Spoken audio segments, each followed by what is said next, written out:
Hello, everyone. Okay, so really quick, or maybe not really quick, but I'm going to go ahead and give you an outline for the test. And I think I'm just going to work one problem, but basically cover everything in that one problem. And then beyond that, I want you to go back through the assignments, make sure you know how to do everything. If you have any questions, let me know, and I can steer you in the right direction to either check your work or work some more problems. Okay, so some things we need to know for the test. You need to know all the forms of the test, all forms of quadratics. So you need to know that vertex form is f of x equals a times x minus h squared plus k. You need to know that standard form is f of x equals ax squared plus bx plus c. And you need to know that factored form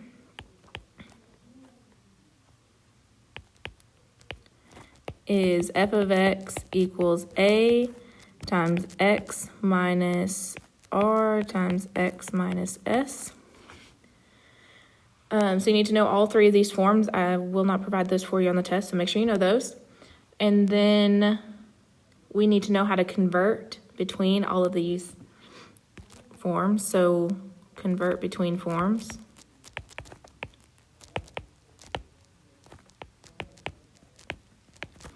We need to know how to graph quadratic equations and inequalities.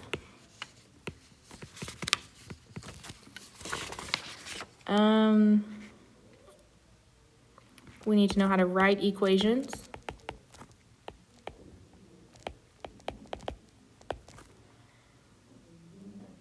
We need to know about transformations.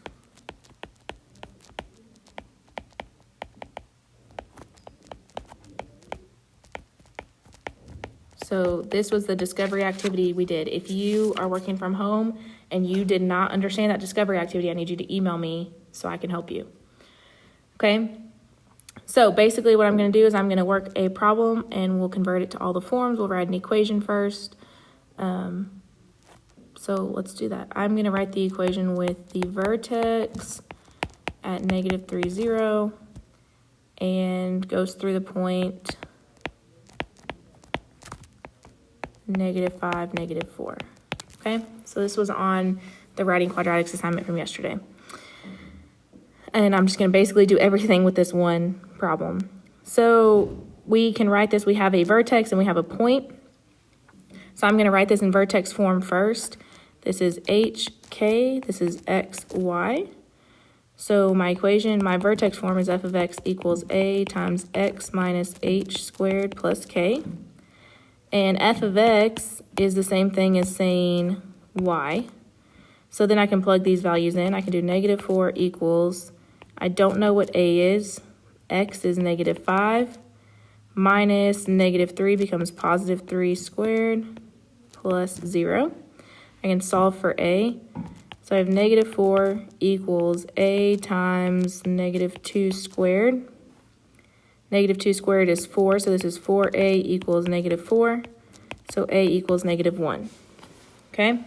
So my vertex form of the equation is actually f of x equals a is negative 1, so negative 1 times x minus h means plus 3. X minus negative 3 is plus 3 squared plus 0. But I'm not going to write the plus 0 at the end because that's just, I don't need to write that, right? Adding 0 doesn't change anything. I can also just take off this 1 right here and just have a negative sign in the front. I understand there's that understood 1 in between that negative sign in the parentheses.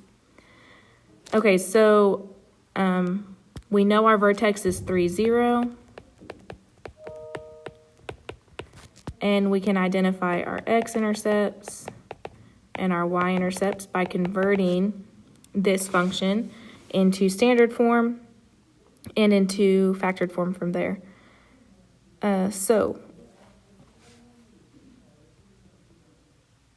Actually, really, this is already in factored form because this would just expand out to x plus 3 times x plus 3. Since I don't have a k value, that my x-intercepts are just right here. They're negative 3, 0. I have one x-intercept. And then I can keep expanding this to get x times x is x squared. X times 3 is 3x. 3 times x is 3x. 3 times 3 is 9. So this is negative x squared plus 6x plus 9. I can distribute that negative through to get negative x squared minus 6x minus 9. So my y-intercept is at 0, negative 9. My y-intercept is my c value. So I was able to identify my vertex, my y-intercept, and my x-intercepts. And now I can graph this. So I'm going to sketch a graph here. Let's see, it's not going to be perfect, but we can get it pretty close. So my vertex is at 3, 0, 1, 2, 3. Here's my vertex. Let me change to a different color. So here's my vertex. I have a x.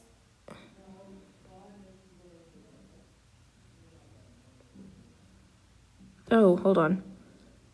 I wrote my vertex wrong, guys. It's the opposite of h, so my vertex was negative 3. I just copied it down wrong. Okay. So my vertex and my x-intercept are the same value. Then I have a y-intercept at 0, negative 9. So 1, 2, 3, 4, 5, 6, 7, 8, 9. I have a y-intercept here. And since I know this is my vertex, I know there's an axis of symmetry here. So that means if I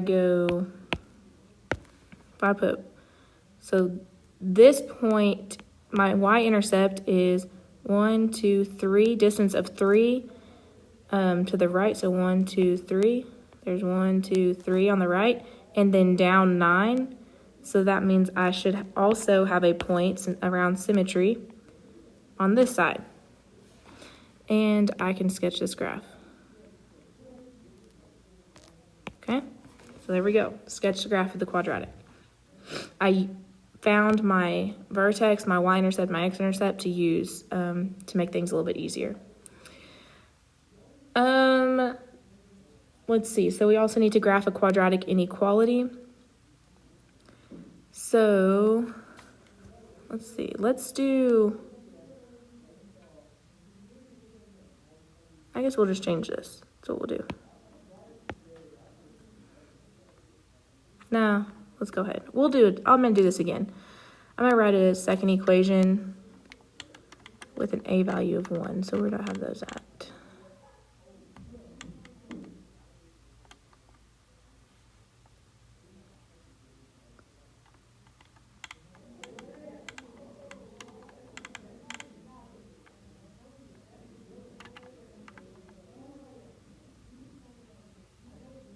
Here, let's do this.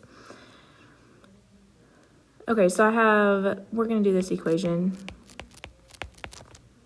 Vertex at negative 3, 4, and going through 0, 0. That way it's not too difficult to set up. So I can write this in vertex form. My y value is 0 equals a. I don't know what a is. My x is 0 minus negative 3 would be plus 3 squared plus 4.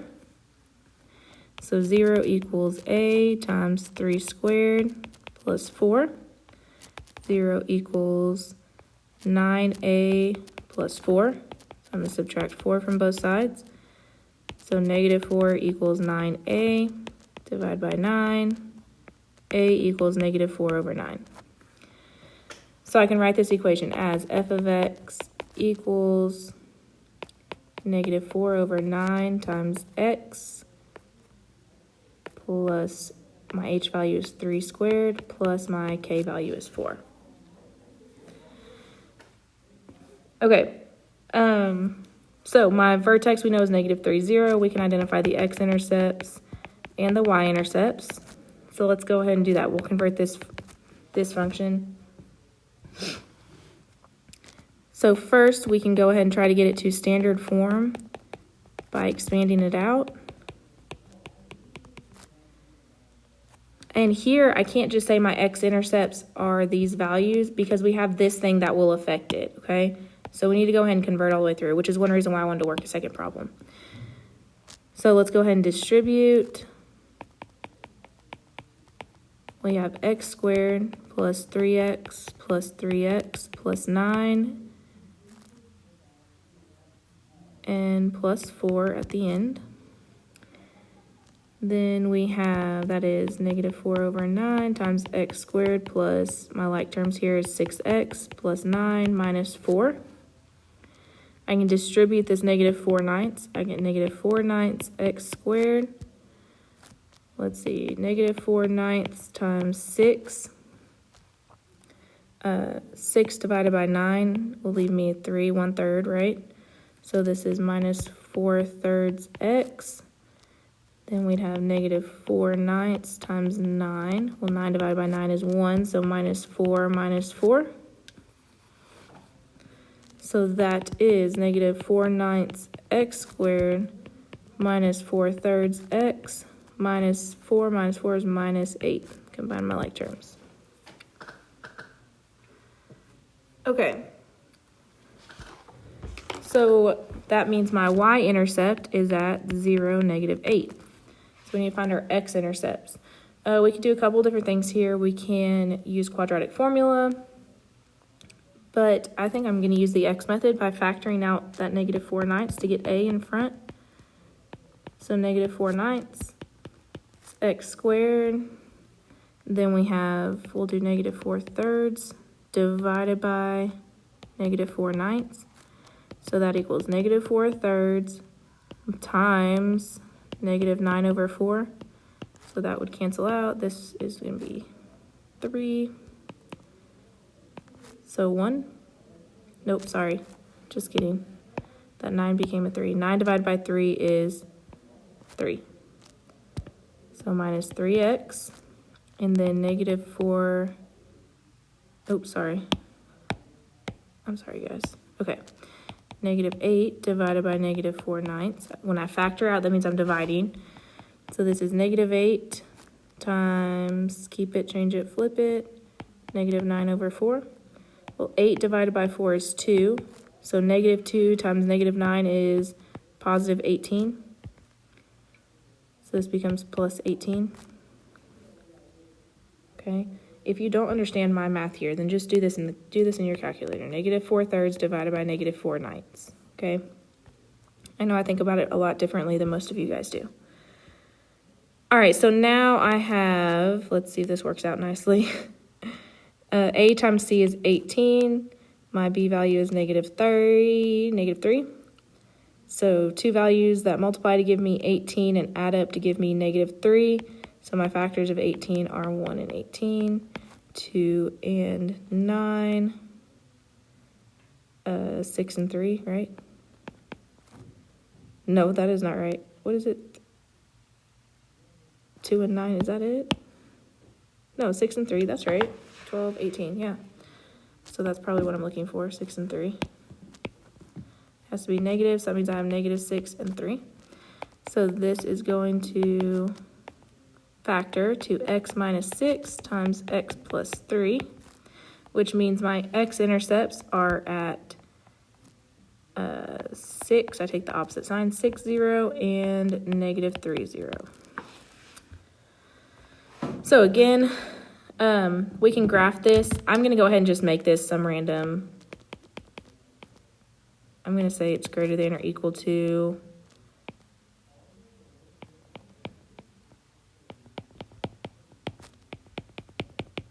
I'm going to say it's greater than or equal to, just so that we can, I can show you how to graph inequality. Okay, so we know our vertex was at negative 3, 4. So 1, 2, 3, 4, 5, 6. 1, 2, 3, 4, 5, 6. So negative 3, 1, 2, 3, 4, 5, 6. 1, 2, 3, 4, 5, 6. That'll help us out here. Negative 3, 1, 2, 3, 4, up 4. There's my vertex. We have x-intercepts at 6, 0. Did I put that right?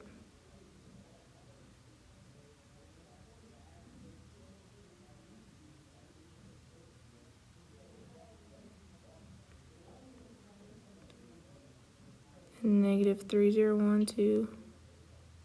That doesn't make sense. What did I do wrong?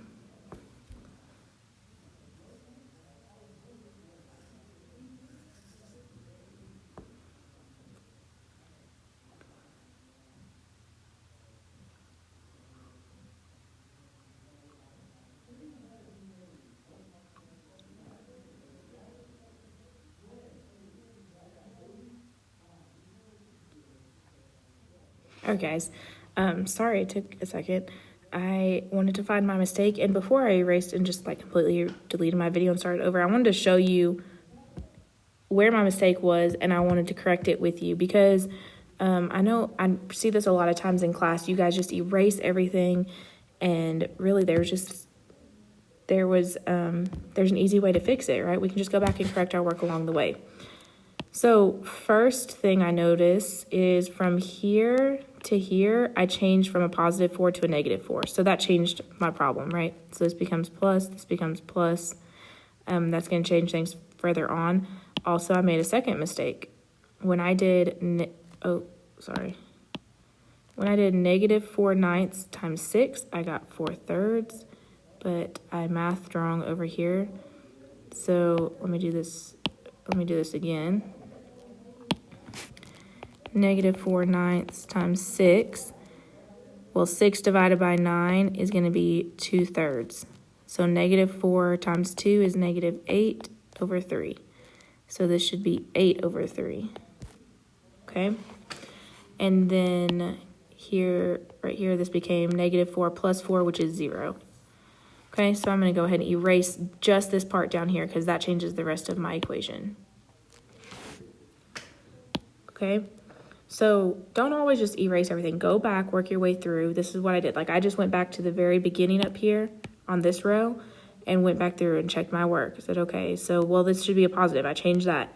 And then it still wasn't working out the way I expected it to, or it wasn't working out very nicely, I guess. So then I went back and checked, okay, well, I made a mistake here. So just go back and check yourself. You know, it's easy. Sometimes we make mistakes. Math is not easy. It's very detail-oriented, so you have to pay attention to those details. So always just go back and check yourself. Okay, so from here, I can factor out the negative 4/9 and an x from both of these terms to find my x-intercepts. So if I divide out negative 4/9 and an x, I'm just left with x in that first term. And then I'm going to erase all this junk because I don't need any of it anymore, because that was all wrong. Okay, so then I have negative 8/3 divided by negative 4/9, which is negative 8/3 times negative, flip, 4 over 9. 9 divided by 3 is 3. 8 divided by 4 is 2. So that's 6. 2 times 3 is 6. These become 1s down here, right? 2 times 3 is 6. So this means plus 6. And when I'm solving for my x-intercepts, that means I'm solving for 0. So that means I have negative 4/9 x equals 0. That means I can divide by negative 4/9, but that just means x equals 0. So I have one x-intercept at 0, 0. And then I have x plus 6 equals 0, which I can subtract 6 from both sides, so x equals negative 6. So I have another x-intercept at negative 6, 0. So up here, I need to change a few things. I have intercept at 0, 0, negative 6, 0, and my y-intercept was also at 0, 0, right? My c value here is plus 0. Okay, so I hope I didn't completely confuse you. If you are completely confused, just let me know. I'll make another video. But I kind of wanted to show you guys, I make mistakes too, and I wanted to show you how I go back and fix them. Okay, so here we were drawing our line.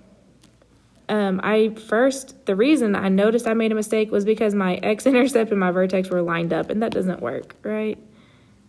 That doesn't add up. Okay, So I'm just gonna add some lines here. Okay, so we have a a x and y intercept at 0, 0. We have an x-intercept at -6, 0. So 1, 2, 3, 4, 5, 6, -6, 0. We had a vertex at -3, 4. So 1, 2, 3, 1, 2, 3, 4, about right here. We did write this as a negative equation, right? Yeah, my a value is negative. That means it's going to open down. So we can go ahead and sketch this. I did change this, right? Let's go ahead and write this as an inequality. I'm just going to choose a random symbol. I think we did greater than or equal to. And I'm going to write it in, all of these forms are the same, right? So we're going to use greater than or equal to. Greater than or equal to means I do have a solid line. So I'm going to connect these points with a solid line. Remember, if it's equal to,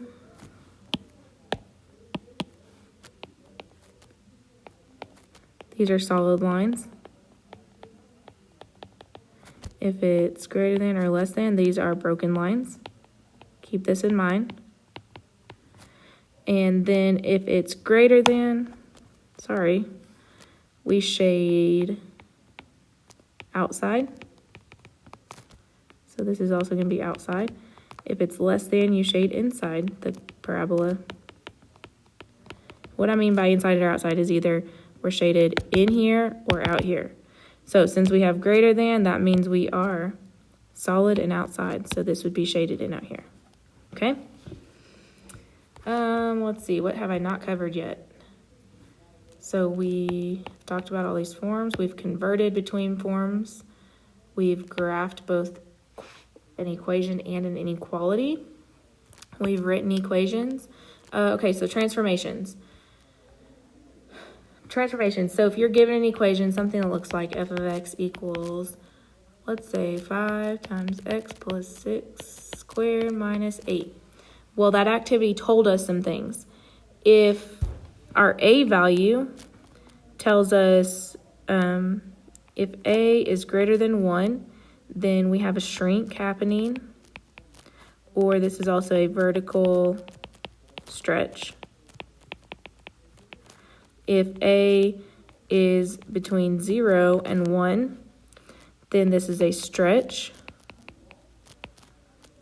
or a vertical compression.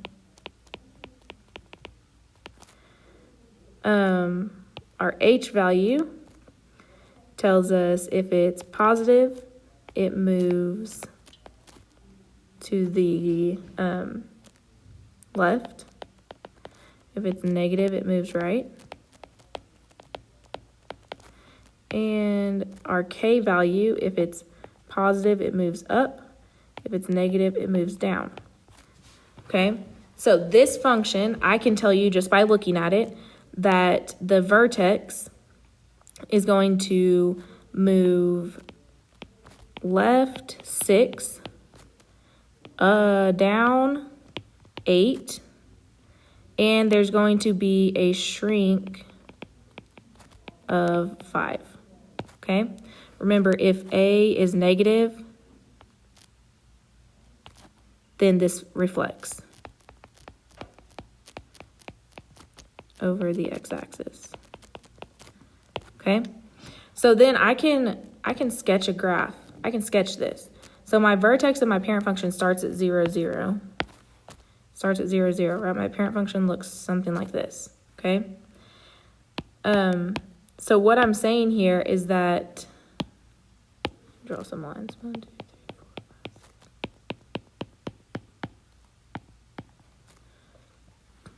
6. What I'm saying here, sorry guys, is that I'm going to take my parent function. So from my vertex, I'm going to move to the left 6. So 1, 2, 3, 4, 5, 6.